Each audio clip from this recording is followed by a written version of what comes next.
Are you going to lose your house if you file bankruptcy? I'm attorney Casey Yontz. I've been a bankruptcy attorney for over 18 years. So let's discuss. What is the truth? Let's start with the lawyer's favorite phrase. Does anyone know what the lawyer's favorite phrase is? That's right.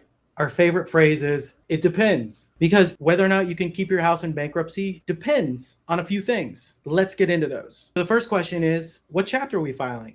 Is it 7? Is it 13? Because there's a difference. Let's start with Chapter 7. When you file Chapter 7, all your stuff becomes what's part of what we call a bankruptcy estate. And then you get exemptions, which are passes for your stuff that says whether or not a trustee could take those items, sell them, and then give the money to your creditors.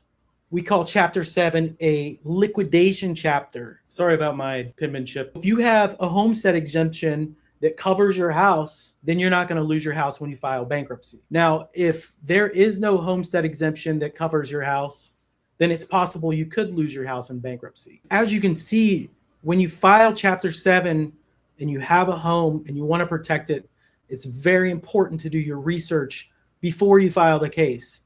So what is your homestead exemption? What exemption are you allowed to use?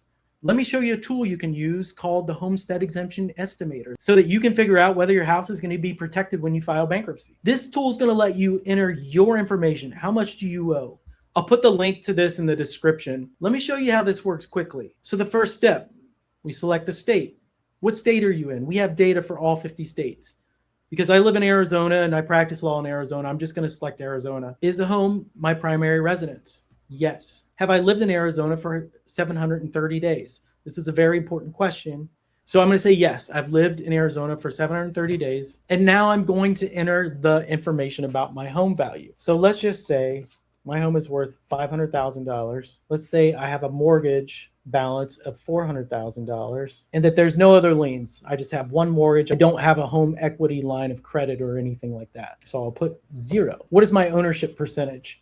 I own 100% of it. When I enter my information, it's going to give me a result. So this will tell me that my home appears to be within my homestead exemption limits. That if I were to file Chapter 7, for example, that the trustee wouldn't be able to sell my home. And it tells me my homestead exemption amount that I can use in Arizona.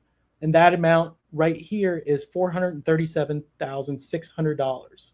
In Arizona, we have one of the more friendly homestead exemption amounts. Now, if I want to keep this for my records, I can just push this button. It'll allow you to save a PDF or print that PDF. This could be useful if you want to take it to a bankruptcy consultation with a bankruptcy lawyer, or if you just want to keep it for your records for future use. If you don't have a bankruptcy lawyer and you want to talk to one, you can come here and you can press talk to a bankruptcy lawyer.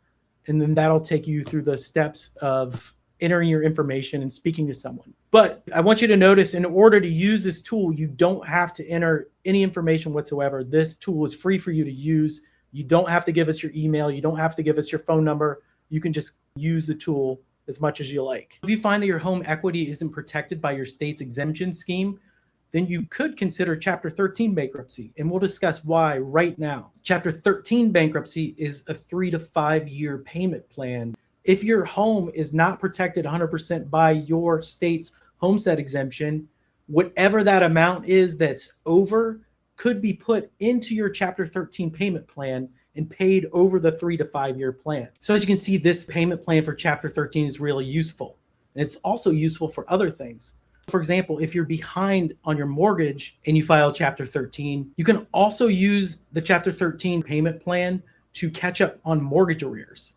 So for example, let's say you have 6 months of mortgage arrears. If you don't have the cash to pay that back and you think you might have a foreclosure pending, you could file Chapter 13 and you can make up those 6 months of mortgage arrears through your 3 to 5 year plan. Back to the original question, are you going to lose your house if you file bankruptcy? What do we know? It depends on what chapter. If you file Chapter 7, your home needs to be protected by a bankruptcy exemption. If you file Chapter 13, you can put non-exempt equity into your 3 to 5 year plan. Or if you file Chapter 13, you can put mortgage arrears into your 3 to 5 year plan and pay them off through that time period.